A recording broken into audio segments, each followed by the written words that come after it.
गृह मंत्री जी, एएनआई के साथ बात करने के लिए धन्यवाद। नए विधेयक आप इंट्रोड्यूस कर रहे हैं, आपने जेपीसी में भी भेजा है। 30 दिनों से ज़्यादा अगर कोई इलेक्टेड रिप्रेजेंटेटिव हिरासत में जाता है और उसे पद से हटाया जाएगा। आपने कहा कि क्लॉज ज़रूर गंभीर होने चाहिए, लेकिन इनोसेंट अंटिल प्रूवन गिल्टी, क्या इस सिद्धांत को ये उलट नहीं जाता इससे? देखिए, सीधे सवाल से मुझे नहीं लगता कि आप बिल की स्पिरिट के साथ न्याय कर पाएगी। मैं आपके माध्यम से पूरे देश की जनता को बताना चाहता हूं कि 130वां संशोधन क्या है। 130वें संशोधन में ये संविधान संशोधन है।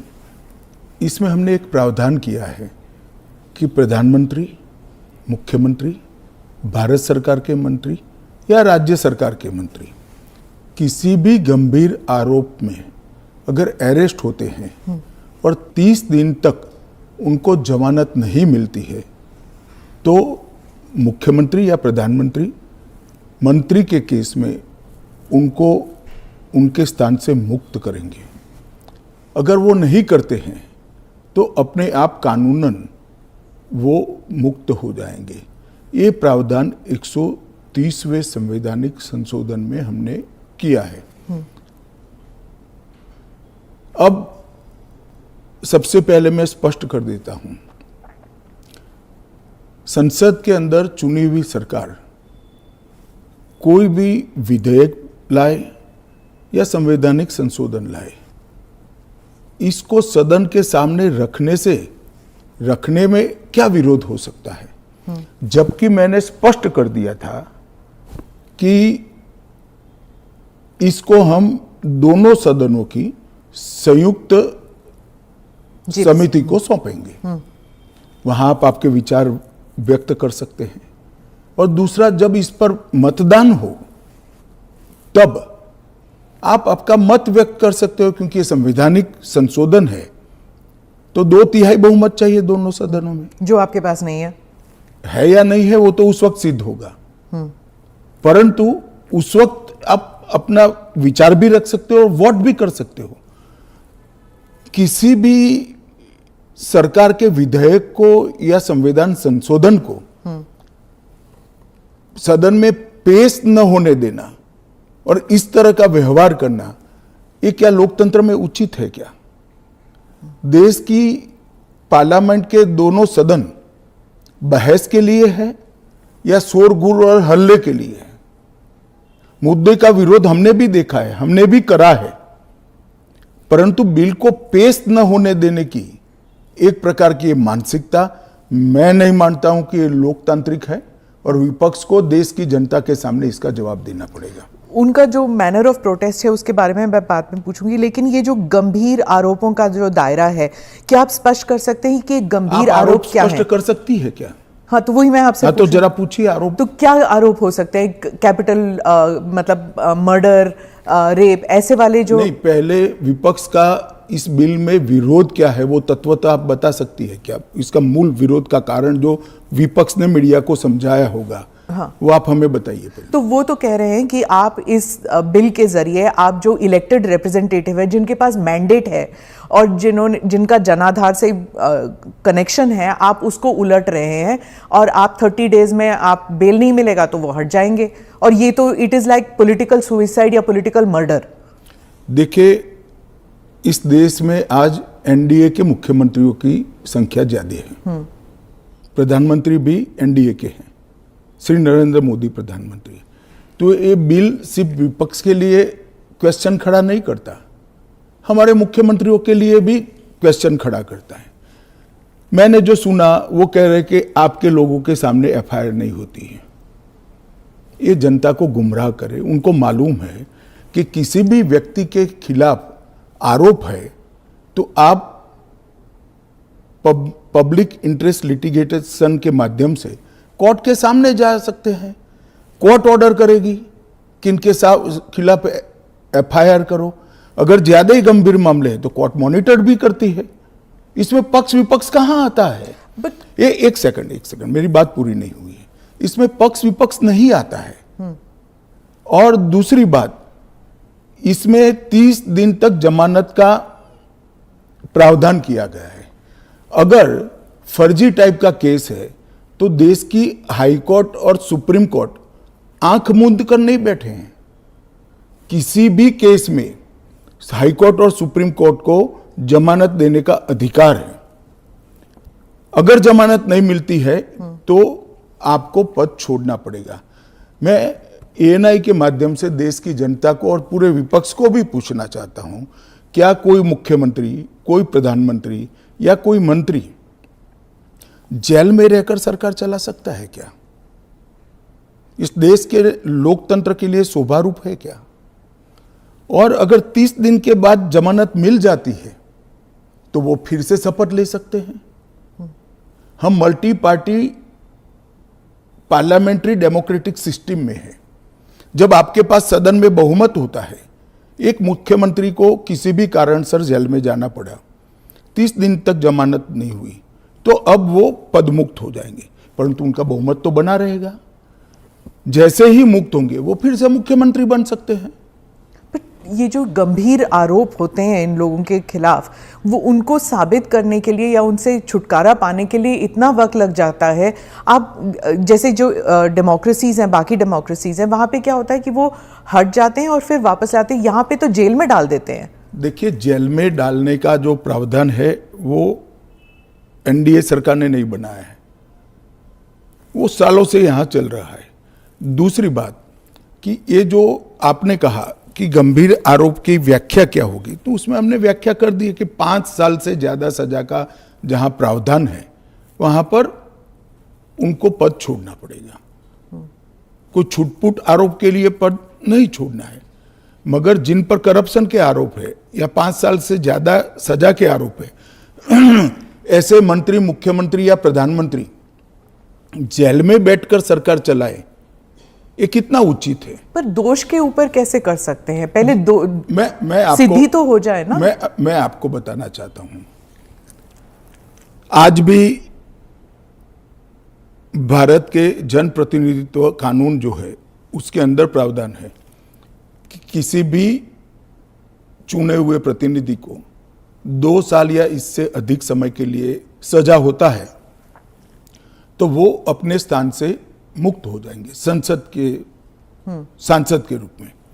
अब उस पर हाई कोर्ट की अपील बाकी है, इस पर सुप्रीम कोर्ट की अपील बाकी है, मगर एक मॉरल ग्राउंड तय करने के लिए कानून आजादी मिली तब से बना है। इस पर भी आर्गुमेंट होता है कि भाई वो हाई कोर्ट से छूट जाएंगे, वो सुप्रीम कोर्ट से छूट जाएंगे, क्योंकि अपील फाइनल नहीं हुई है। तो जैसे ही छूटते हैं उनकी सदस्यता रिवाइव हो जाती है।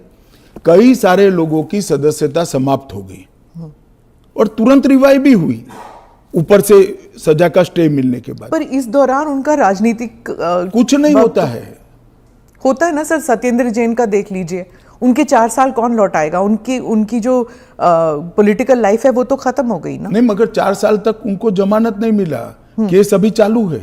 हाँ, तो पर उसके बाद सीबीआई का जो रिपोर्ट है वो कोर्ट ने एक्सेप्ट कर लिया ना। आप भयंकर भ्रांति में हो। जिस एफआईआर में वो 4 साल जेल में रहे, वो एफआईआर में क्लोजर रिपोर्ट नहीं भरी गई। क्लोजर रिपोर्ट 2022 के केस में भरी गई। जिन 4 केसों में वो जेल में गए थे और लंबे समय तक रहे, वो 4 केसों में सीबीआई ने चार्जशीट किया है और वो ट्रायल फेस कर रहे हैं। मगर आप पार्टी के प्रोपेगेंडा का आप शिकार हो। सत्येंद्र जैन जी को जिस केसों में लंबा समय जेल में रहना पड़ा, वो सारे के सारे केसों में चार्जशीट हुआ है और वो ट्रायल फेस कर रहे हैं। और अरविंद केजरीवाल जो थे, उनका भी ऐसे ही हुआ था, बेल मिला और फिर उसके बाद वो वापस आ गए। क्या यही होने वाला है हर नॉन बीजेपी चीफ मिनिस्टर के साथ? तो आप मुझे एक बात का जवाब दीजिए। नॉन बीजेपी बीजेपी छोड़ दीजिए, दोनों के लिए समान कानून है, परंतु किसी ने भी जेल से सरकार चलानी चाहिए क्या? आजादी से अब तक कई सारे नेता जेल में गए, कई सारे मुख्यमंत्री भी गए, मंत्री भी गए, और सब ने इस्तीफा देकर जेल में गए। अभी अभी एक ट्रेंड शुरू हुआ कि जेल में जाने के बाद भी इस्तीफा नहीं देना। ढेर सारे ऐसे लोग हैं जिन्होंने इस्तीफा दिया। तमिलनाडु के कुछ मंत्रियों ने नहीं दिया, दिल्ली के मंत्री और मुख्यमंत्री ने नहीं दिया, और सरकार के सचिव, डीजीपी, मुख्य सचिव इनके पास आदेश लेने के लिए जेल में जाएंगे, ये क्या हमारे लोकतंत्र को दुनिया में सम्मान दिलाएगा क्या? ये मुद्दे पर चिंता, चर्चा होनी चाहिए, नहीं होनी चाहिए। और मैं आज जो कांग्रेस पार्टी इसका मुखर कर विरोध कर रही है, वो कांग्रेस पार्टी के एक स्टैंड को ही मैं कह रहा हूं। जब यूपीए की सरकार थी, श्री मनमोहन सिंह जी इनके प्रधानमंत्री थे और लालू प्रसाद यादव जी इनके मिनिस्टर थे। लालू प्रसाद जी को सजा हो गई। मनमोहन सरकार एक ऑर्डिनेंस लेकर आई कि 2 साल की सजा हो तो भी अपील का स्टेज बाकी है तो उनकी सदस्यता नहीं जाती है। यही मॉरल ग्राउंड था जो आप कोट कर रही हो। तो एक ऑर्डिनेंस लेकर आए कि हम इसको बदल दे रहे हैं। ऑर्डिनेंस से बदलने का कैबिनेट ने प्रस्ताव भी किया। यही श्री राहुल गांधी इसको कंप्लीट नॉनसेंस कहकर सार्वजनिक रूप से प्रेस कॉन्फ्रेंस में फाड़े थे ऑर्डिनेंस को। और देश की कैबिनेट ने और देश के प्रधानमंत्री ने जो फैसला लिया था, उनकी पार्टी के ही प्रधानमंत्री ने जो फैसला लिया था, उसका मॉरल ग्राउंड पर उन्होंने मखौल उड़ाया था। और मनमोहन सिंह एक सॉरी फिगर बनकर रह गए थे पूरी विश्व के सामने। आज वही राहुल गांधी बिहार में सरकार बनाने के लिए सजा हो गई, वो लालू प्रसाद जी को गले मिल रहे हैं। ये ड्यूअल स्टैंडर्ड नहीं है क्या? ये शोभा देता है क्या? 3 चीजों से ये सारे आरोप खारिज हो जाते हैं। एक तो प्रधानमंत्री जी ने स्वयं अपने आप को इसमें डाला है। एक जमाने में कांग्रेस 39वां संविधान, प्रधानमंत्री ने डाला है, पहले नहीं थे क्या प्रधानमंत्री? ना, पहले तो प्रोविजन ही नहीं था। तो जब कानून ड्राफ्ट हो रहा था तो उन्होंने खुद डाला अपना? हाँ, खुद डाला है। पहले 39वां जो संशोधन था, इसमें इंदिरा जी उपराष्ट्रपति, राष्ट्रपति के साथ साथ खुद को भी इनके खिलाफ कोई वैधता नहीं रहती है चुनावी मुकदमों का एक संविधान संशोधन लेकर आई थी। वो खैर कांग्रेस पार्टी और श्रीमती इंदिरा गांधी की नैतिकता का सवाल है। नरेंद्र मोदी जी अपने खिलाफ खुद संविधान संशोधन लेकर आए हैं कि प्रधानमंत्री भी जेल में जाएगा तो उसको इस्तीफा दे देना पड़ेगा। पर इससे एक एक्स्ट्रा जुडिशियल पावर कह लीजिए, जो भी एक अधिकारी को नहीं मिल जाता कि प्रधानमंत्री से भी ज्यादा सीनियर हो जाता है वो? जी, आप ऐसे बात करिए जिसमें जैसे इस देश में कोई कोर्ट ही नहीं है। पर कोर्ट में डिलेज होते हैं ना सर? ये कानून आने के बाद नहीं होंगे, क्योंकि कोर्ट को तुरंत इंटरवीन करना पड़ेगा। किसी चुने हुए प्रतिनिधि को खारिज करने का प्रावधान हुआ है। मैं तो उल्टा कहता हूं, इससे यस और नो जो होना है वो जल्दी हो जाएगा। तो प्रेशर कोर्ट्स पे होगा डिक्लेयर करने के लिए? प्रेशर होगा ये कहना ठीक नहीं है। हाँ। मगर हमारी कोर्ट भी, पर उसी सुनिए ना, हमारी कोर्ट भी कानून की गंभीरता को समझती है। जब 30 दिन के बाद पद छोड़ना है तो वो उसके पहले इसका फैसला करेगी कि बेल मिलना चाहिए या नहीं मिलना चाहिए। हाईकोर्ट में जब केस गया कि श्री केजरीवाल जेल में है, तब उनको वहां से इस्तीफा देने चाहिए। पब्लिक इंटरेस्ट लिटिगेशन फाइल हुआ। हाईकोर्ट ने कहा कि हम सैद्धांतिक रूप से मानते हैं कि इनको छोड़ देना चाहिए मॉरल ग्राउंड पर, परंतु अभी के कानून में कोई प्रावधान नहीं है। चलिए, अब कानून में प्रावधान हो गया। मेरा बहुत स्पष्ट मानना है, मेरी पार्टी का मानना है, देश के प्रधानमंत्री का मानना है कि इस देश में कोई भी मुख्यमंत्री हो, मंत्री हो या प्रधानमंत्री हो, जेल में रहकर सरकार नहीं चला सकते। पहले भी कई लोगों ने मॉरल ग्राउंड पर इस्तीफा दिया है। लाल कृष्ण अडवाणी जी ने दिया था, येदुरप्पा जी ने दिया था, ईश्वरप्पा जी ने दिया था, जॉर्ज फर्नांडिस जी ने दिया था। कई सारे लोगों ने मॉरल ग्राउंड पर इस्तीफे दिए हैं। कोई जेल में जाकर सरकार नहीं चलाई। इवन हेमंत सोरेन ने दिया था रिसेंट पास्ट में। जब वो छूट कर आए तो फिर से मुख्यमंत्री बन गए।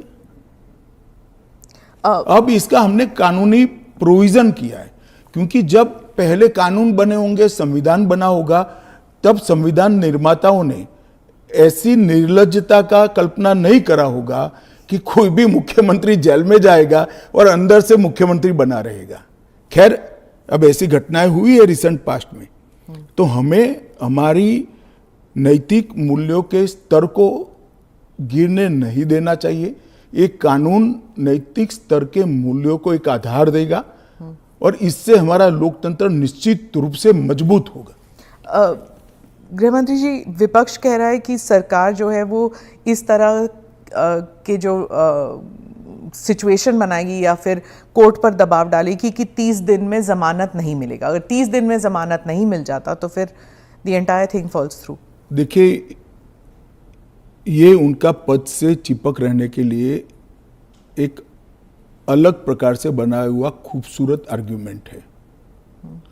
मैं मानता हूं हमारी कोर्ट्स संवेदनशील है और जब किसी का पद जाता है तो निश्चित रूप से कोर्ट समय मर्यादा में उनकी जमानत के फैसले करेंगे, जो भी होगा उसका। मैं विपक्ष के लिए नहीं लिखा, पक्ष विपक्ष जो भी होगा, इसकी जमानत के फैसले तुरंत ही करने की पद्धति भी डेवलप होगी, ऐसा मेरा स्पष्ट मानना है। वो तो कहते हैं कि पॉलिटिक्स ऑफ वेंडेटा होगा, क्योंकि जो इन्वेस्टिगेटिंग ऑफिसर है, जो पुलिसिंग है, वो सब सेंट्रल के कमांड में आ जाता है। पूरी चीज में से आपकी सरकार नहीं, है तो फिर पूरी चीज में से कोर्ट को बाहर ही रख रही हूँ। तो कोर्ट जाने से पहले इन्वेस्टिगेशन भी तो होगा ना। इन्वेस्टिगेशन तो पुलिस के हाथ में मैं समझ गया, इन्वेस्टिगेशन हो गया, गलत हुआ, मान लीजिए आरोप भी मान लीजिए, अरेस्ट भी गलत हुई, तो 30 दिन में कोर्ट कहेगा अरेस्ट गलत है। और वेंडेटा की बात कांग्रेस पार्टी कर रही है, इनको शोभा नहीं देता जी। पर ये फिर वही पॉलिटिक्स की बात हो गई ना, क्योंकि आप कह रहे हैं कि इतने सारे राज्य हैं जहां पर बीजेपी के चीफ मिनिस्टर्स हैं, लेकिन वो तो टारगेट में नहीं होंगे। वो तो कह रहे हैं कि जहां पर बीजेपी की सरकार नहीं है वहां के चीफ मिनिस्टर्स को आप टारगेट बनाएंगे, खासकर ये जो इंडिया अलायंस के जो चीफ मिनिस्टर्स हैं। देखिए, मैं अभी भी कहता हूं कि भारतीय जनता पार्टी और एनडीए शासित जो राज्य हैं वहाँ कोई भी करप्शन या हमारे मंत्री या मुख्यमंत्री के खिलाफ केस है, उनका आरोप मान लीजिए, मानने के लिए ये फर्जी आरोप है, मगर एक सेकंड के लिए मान लीजिए कि कानून का काम नहीं करेगा, तो कोई भी व्यक्ति कोर्ट के सामने जा सकता है और कह सकता है कि इनके सामने एफआईआर दर्ज करने का आदेश दीजिए। और जब उनकी सरकार थी और वो ऐसा करते थे, तब बहुत सारी जांच कोर्ट के आदेशों से शुरू हुई है। यूपीए 2 में कम से कम 12 केस में गिना सकता हूं जहां कोर्ट के ऑर्डर से सीबीआई की जांच हुई है और सारे लोग फंसे हैं। पर वो उस टाइम तो उनकी सरकार थी, अभी आपकी सरकार है। वो कह रहे हैं कि चाहे डीएमके हो या आम आदमी पार्टी हो, आप सबके नेताओं को आप जेल में डाल देंगे। ऐसे नहीं हो सकता है, ये संभव ही नहीं है, क्योंकि कोर्ट तुरंत इंटरवीन करेगी अगर इसके अंदर एफआईआर के अंदर या अरेस्ट के अंदर तत्व नहीं है तो अरविंद केजरीवाल का उदाहरण भी देते हैं कि इस प्रावधान के अनुसार अगर उन्हें जमानत 30 दिन के भीतर ना मिलती तो वो भी वहीं पे पड़े रहते, जेल में पड़े रहते, और उनको फिर वो चीफ मिनिस्टर पद से भी हटा दिया। जमानत उनको एक कानून आया ही नहीं था, फिर भी मिल गई थी। हाँ, मगर इतना जरूर होता, अगर ये कानून होता तो उनको इस्तीफा दे देना पड़ता। वो जो मैं मानता हूं कि देना चाहिए। बाहर निकलकर जब पब्लिक विरोध करने लगी तो उन्होंने दे भी दिया, मॉरल ग्राउंड पर ही दिया। अब कानूनन देना पड़ेगा, इतनी ही बात है। तो चुनाव फेस करने के पहले उन्होंने मॉरल ग्राउंड पर इस्तीफा देकर आतिशी जी को दिल्ली की मुख्यमंत्री, क्योंकि जैसे ही घूमने लगे पब्लिक ने सवाल करे। आपने कहा कि आप जीपीसी में भेजने वाले हैं, लेकिन ऑपोजिशन जो कह रहे हैं, जैसे टीएमसी जो फोर फ्रंट पे है ऑपोजिशन में, इसमें इस मामले में वो कह रहे हैं कि वो जेपीसी का हिस्सा बनेंगे ही नहीं, वो बॉयकॉट कर देंगे। फिर क्या होगा? नहीं, क्या होगा तो हम क्या कर सकते हैं? तो फिर वो कानून ले आएंगे फिर? तो उनको कौन ना बोल रहा है कि आप मत बनो, क्योंकि हम कह ही रहे हैं कि आप बनिए। आप अगर पार्लियामेंट चलाने के जो नियम बने हैं वो नियम को भी स्वीकार नहीं करोगे और आप कहोगे कि हमारी इच्छा है वही फाइनल हो, भले हम विपक्ष में हैं, ऐसे नहीं हो सकता। सरकार उनको मौका दे सकती है, अगर वो मौके का स्वीकार नहीं करते हैं तो हम क्या कर सकते हैं? हम तो रिसीविंग एंड पर हैं। क्योंकि वो रिसीविंग एंड पे हैं आप। निश्चित रूप से अगर जेपीसी बनाने का निर्णय होने के बाद भी वो जेपीसी का बहिष्कार करते हैं तो सरकार के पास विकल्प क्योंकि क्या वो करें? कह रहे हैं कि आप सिर्फ उनका स्टैंप चाहते हैं, ये तो संविधान की हत्या है ये बिल। ऐसा नहीं है। जेपीसी में अनेक साक्ष्य बुलाए जाते हैं, सार्वजनिक जीवन के भी बुलाए जाएंगे। आप एप्लीकेशन करोगी तो आपको भी बुलाएंगे, आपका रिकॉर्ड होता है और वो सारे दलीलों का, साक्ष्यों के दलील का काट कर कर रिपोर्ट तैयार होता है और वो रिपोर्ट के आधार पर बिल को बदला जाता है। तो पूरी पार्लियामेंट की संवैधानिक प्रक्रिया को ही सिरे से खारिज कर दें। फिर तो आप ऐसे भी कह सकते हो कोई भी कानून हम पास नहीं होने देंगे, हम विरोध करेंगे। कि महत्वपूर्ण बिल है, सभी पार्टियों के सदस्यों की राय पार्टी से कंसल्ट कर कर एक कंसीडर्ड राय जेपीसी के सामने आनी चाहिए। और अगर जेपीसी नहीं आता, अगर वो बहिष्कार करते हैं, तब क्या होगा? तो कुछ नहीं होगा, जेपीसी अपना काम करेगी। तो कैसे काम करेगी? अगर बहिष्कार कर रहे हैं तो फिर तो पूरे ऑपोजिशन के बगैर तो मौजूदा लोग काम करेंगे। कल को आप अगर ऑपोजिशन अभी से लेकर 4 साल तक कोई काम में सहयोग नहीं होता है, देता है, तो देश नहीं चलेगा क्या? स्मिता जी, ऐसे नहीं चलता है। हम इतना ही कर सकते हैं कि उनको बोलने का मौका दे, उनको बात रखने का मौका दे। अगर वो अपनी बात रखना ही नहीं चाहते हैं, अगर बोलना ही नहीं चाहते हैं, तो देश की जनता भी तो देख रही है ना चीजों को।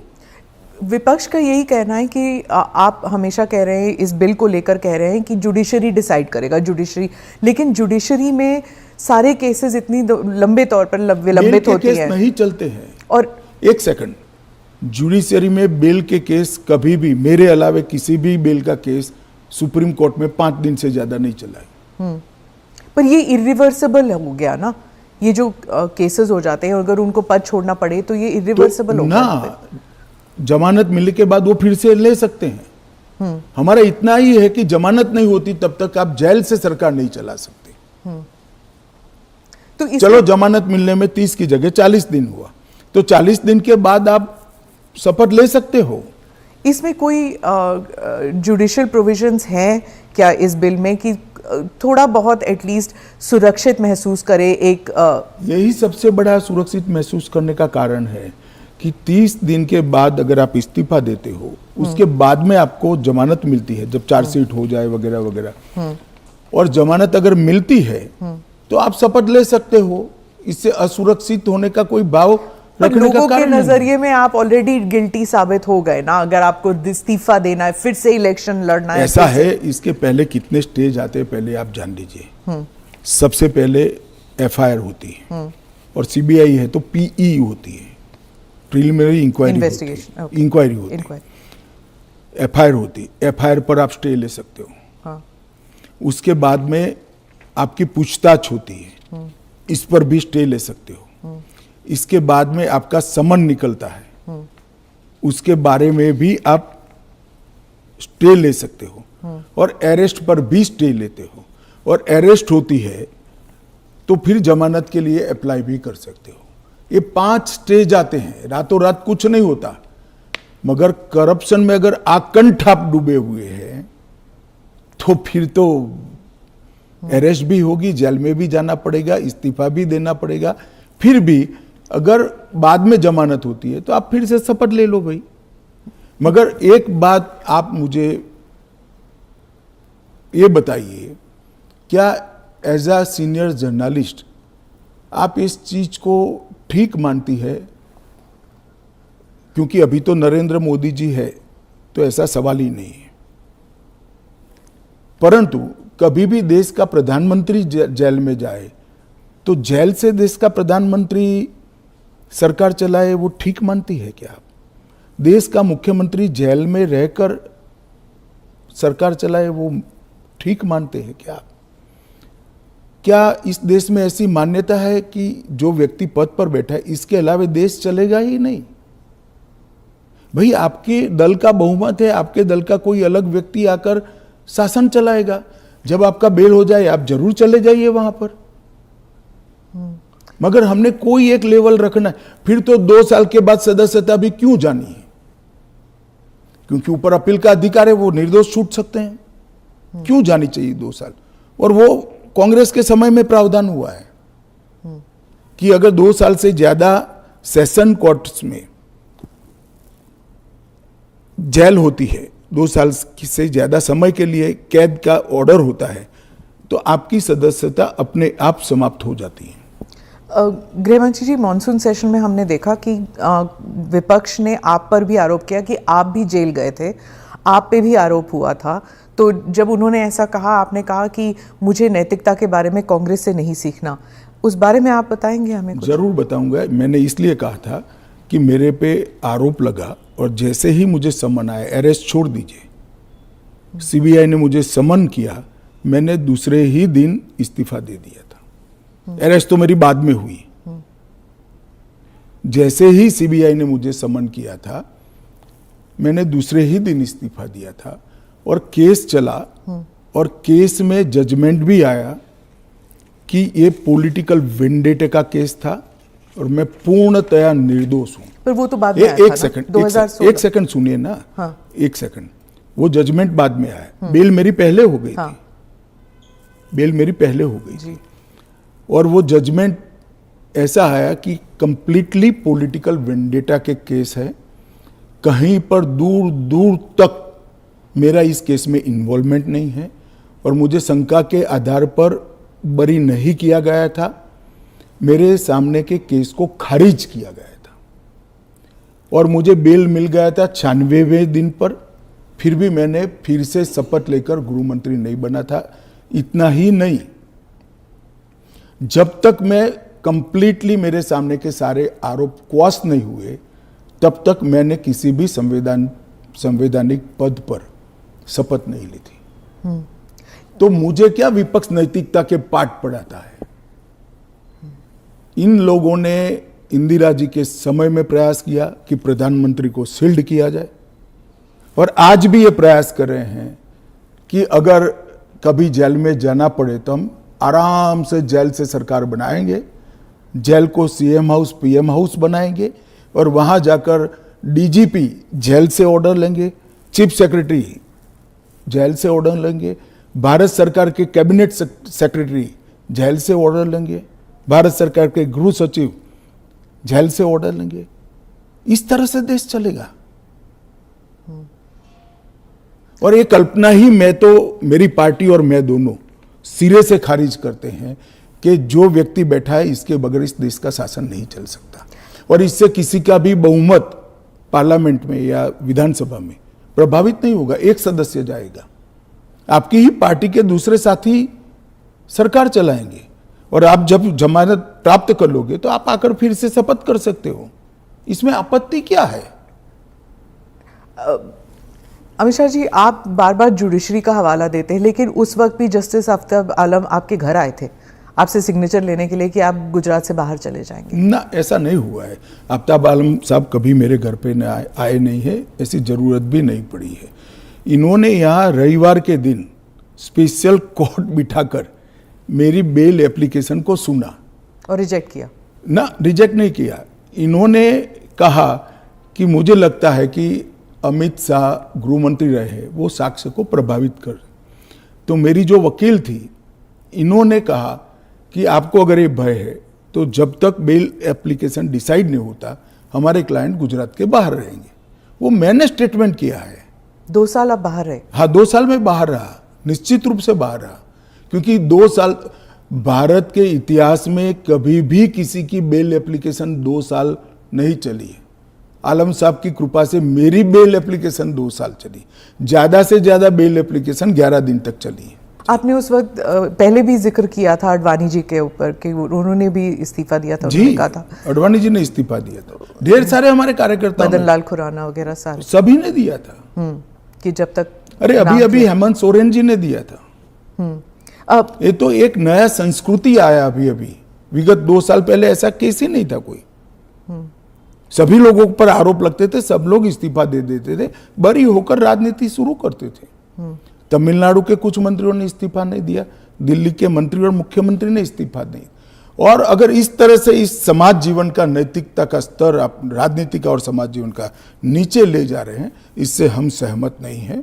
और अगर मैं अब पूछता हूं, आप मुझे पूछ रही हैं, तो लालू जी के वो ऑर्डिनेंस फाड़ने का, लालू जी के बचाने के लिए जो ऑर्डिनेंस मनमोहन सिंह लाए थे, वो ऑर्डिनेंस को फाड़ने का राहुल गांधी का औचित्य क्या था? तो अगर उस दिन वो मोरालिटी थी तो आज नहीं है क्या? क्योंकि आप लगातार 3 चुनाव हार चुके हो। मोरालिटी के स्टैंडर्ड्स चुनाव के जय पराजय के साथ जुड़े नहीं है। मोरालिटी के स्टैंडर्ड सूर्य और चंद्र की तरह हमेशा अपनी जगह पे स्थिर रहने चाहिए। तो क्या आप कह रहे हैं कि राहुल गांधी कॉम्प्रोमाइज हो गए हैं आरजेडी के लिए? नहीं, मुझे कहने की कहां जरूरत है। उनके 2 चीजों को वो कैसे जस्टिफाई करेंगे? मैंने तो आज पूछ लिया, आप इनका इंटरव्यू कर कर पूछ लो उनको। तो आपके जो एनडीए के जो पार्टीज हैं, क्या वो सब सहमत है इस जी सर, बिल को लेकर? सब चंद्रबाबू नायडू, नीतीश कुमार, सब सहमत है। सब आप पर इस मॉनसून सेशन में वो इतने आगे तो नहीं आए आपको डिफेंड करने के लिए, आप अकेले नजर आए। नहीं, आगे आने का मौका ही नहीं आया, बहस ही नहीं होने दी। जब जेपीसी होगी, जब बहस होगी और फिर पार्लियामेंट में बहस होगी तो सभी दल अपना अपना पक्ष रखेंगे। फिर आप पर पर्सनल अटैक हुआ, माइक हाथ में पकड़ा। देखिए, पार्लियामेंट किस तरह से चलनी चाहिए वो अकेला सत्ता पक्ष तय नहीं कर सकता। किसी भी बिल के लिए या संवैधानिक संशोधन के लिए स्वस्थ बहस का वातावरण अगर विपक्ष नहीं बनाता है तो देश की जनता देख रही है कि ये पद्धति ठीक है क्या। इस बिल पर जब तय था कि बिल अभी पारित नहीं होना है, जेपीसी में जाना है, मैंने बीच में ही खड़े होकर इसकी घोषणा कर दी थी, तो विपक्ष इस बिल पर अपना विचार रख सकता था या नहीं रख सकता, मुझे जवाब देना पड़ता। फिर तो बिल जाता जेपीसी में, उस दिन पास नहीं होना था। मैंने पहले ही घोषणा कर दी थी कि इस बिल को सरकार ने तय किया है कि ये जेपीसी में जाएगा, दोनों सदन का जेपीसी बनेगा, 21 सदस्य लोकसभा के होंगे, 10 सदस्य राज्यसभा के होंगे, 31 सदस्य प्रोरेटा सभी दलों से आएंगे। क्या ये बिल पास हो जाएगा? मुझे तो विश्वास है हो जाएगा। कांग्रेस पार्टी में ही और विपक्ष में ही कई लोग ऐसे निकलेंगे जो मोरालिटी का सपोर्ट करेंगे, मोरल ग्राउंड को बनाए रखने के लिए सपोर्ट करेंगे। और कब तक, कोई सीमा है, टाइम फ्रेम है? ये जेपीसी के अध्यक्ष जो बनेंगे उस पर निर्भर होगा। वो जब चर्चा समाप्त करेंगे तुरंत हम तो अगले सप्ताह में ले आएंगे।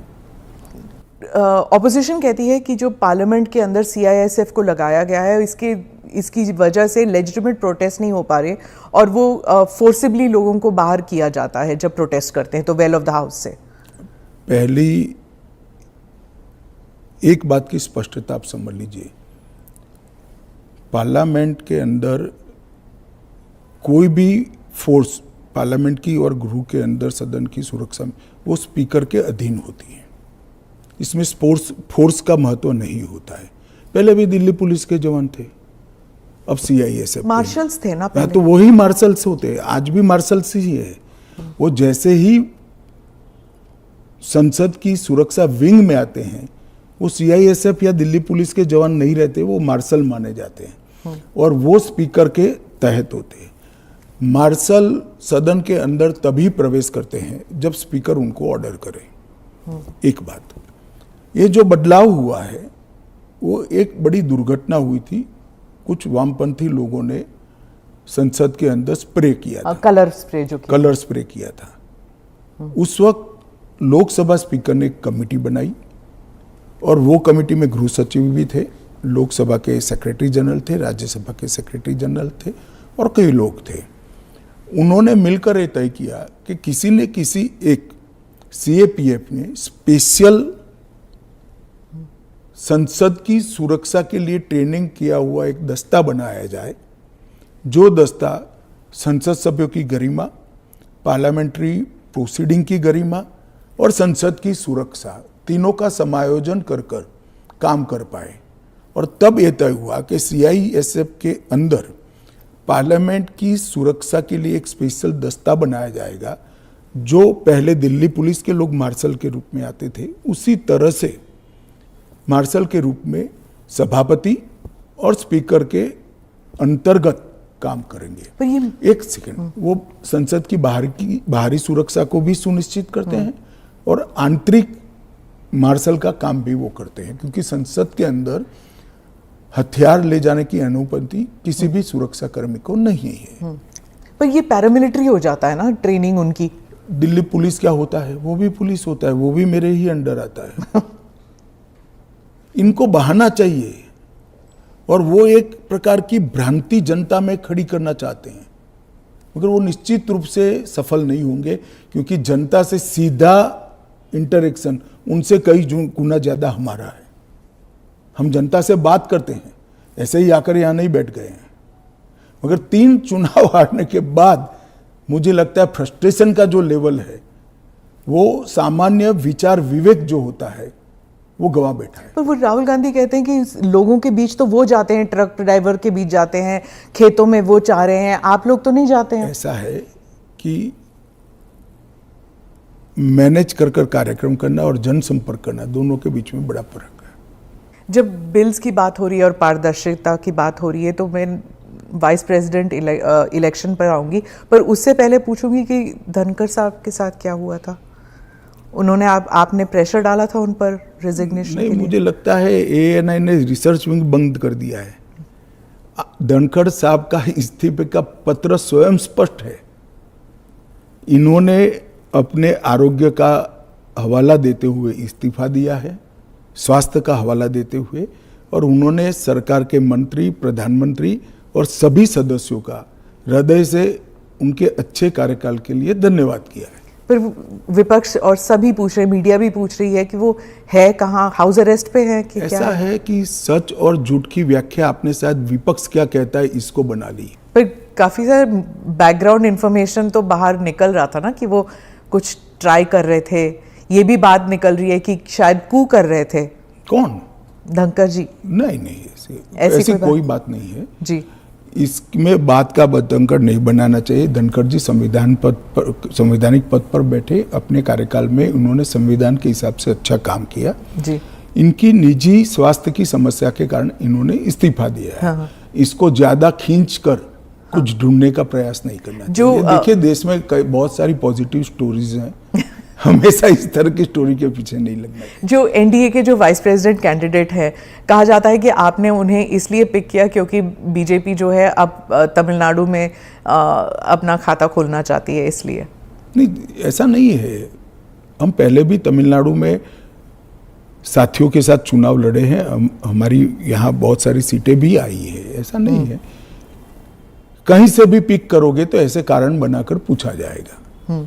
उपराष्ट्रपति का प्रत्याशी दक्षिण से आना इसलिए स्वाभाविक है क्योंकि पूर्व से राष्ट्रपति थी, पश्चिम और उत्तर से प्रधानमंत्री जी थे, तो दक्षिण से आना बड़ा स्वाभाविक है। अब आए हैं, इसको इस दृष्टि से नहीं देखना चाहिए। श्री राधाकृष्णन जिनका बहुत लंबा राजनीतिक जीवन रहा है, वो 2 बार संसद के सदस्य रहे, हमारी पार्टी के अध्यक्ष रहे, झारखंड के गवर्नर रहे, तेलंगाना के गवर्नर रहे, पांडिचेरी के गवर्नर रहे, मुंबई के गवर्नर रहे, और सार्वजनिक जीवन में एक साफ सुथरा उनका जीवन है और एक बेहद मैच्योर राजनीतिज्ञ है। तो कई सारे एक्सपर्ट्स कह रहे हैं कि उनका चुनाव ये भी है कि वो आरएसएस के साथ उनका कनेक्शन है, इसीलिए। ये तो ढेर सारे लोग, प्रधानमंत्री जी स्वयं का आरएसएस के साथ कनेक्शन है। धनखड़ जी का नहीं। अरे सुनिए ना, मेरा भी है। तो हम लोगों का चयन देश ने इसलिए किया है कि हम आरएसएस से है। आरएसएस के साथ कनेक्शन होना कोई माइनस पॉइंट है क्या? आप बताइए। जरा भी नहीं है। अटल बिहारी वाजपेयी जी भी आरएसएस से कनेक्टेड थे, श्री अडवाणी जी भी आरएसएस से कनेक्टेड थे, मोदी जी भी है, मैं भी हूं, राधाकृष्णन जी भी है। और जो इंडिया अलायंस के जो कैंडिडेट है, उनके बारे में आपने कहा कि उन्होंने एक समय था जब उन्होंने नक्सलिज्म। मेरे कहने से क्या होता है, वो तो सुप्रीम कोर्ट का रिकॉर्ड है। सलवा जुडम को इन्होंने खारिज कर दिया। आदिवासियों का आत्मरक्षा का जो अधिकार था उसको उन्होंने समाप्त कर दिया। इसके कारण इस देश में नक्सलवाद 2 दशक ज्यादा चला है। उस वक्त नक्सलवाद अंतिम सांसें गिन रहा था, क्योंकि जो आदिवासी थे, जो बच्चों को पढ़ाना चाहते थे, जिनके यहाँ रोड नहीं पहुंचता था, इससे परेशान थे, जिनके यहाँ स्वास्थ्य सेवाएं नहीं थी, वो परेशान थे। उन्होंने खुद की रक्षा के लिए सलवा जुडम बनाया था। इसको सुप्रीम कोर्ट ने खारिज कर दिया। ये तो सुप्रीम कोर्ट का रिकॉर्ड है, इनका जजमेंट है। तो और इसके बाद जो स्कूल तबाह हो गए थे नक्सलियों के कारण, वो स्कूलों में सीआरपीएफ और सुरक्षा बल बैठे थे, रातों रात एक ऑर्डर करके सबको बाहर कर दिया। कई जगह हमले हुए सुरक्षा बलों पर। ये दोनों जजमेंट, इसका जवाब श्री सुदर्शन रेड्डी से ज्यादा राहुल गांधी ने देना चाहिए। कि उन्होंने क्यों पिक किया? जी, मैं तो मानता हूं यही क्राइटेरिया रहा होगा। नक्सल को सपोर्ट करने के लिए? नहीं, वामपंथी विचारधारा, और इसलिए ये जजमेंट से निश्चित रूप से नक्सल प्रोटेक्ट हुए हैं। तो क्या वाइस प्रेसिडेंट इलेक्शन भी अब it will be polarising factor? पहले भी नहीं होता। पोलराइजेशन क्या है? जब आप इतना बड़ा आरोप लगा रहे हैं कि और पोलराइजेशन अगर होगा भी तो किस मुद्दे पर होगा? देश की सुरक्षा के मुद्दे पर होगा। मैं मानता हूं देश की सुरक्षा पर सांसदों ने विचार करना चाहिए या नहीं करना चाहिए। ANI के साथ बात करने के लिए धन्यवाद। आपका धन्यवाद। धन्यवाद।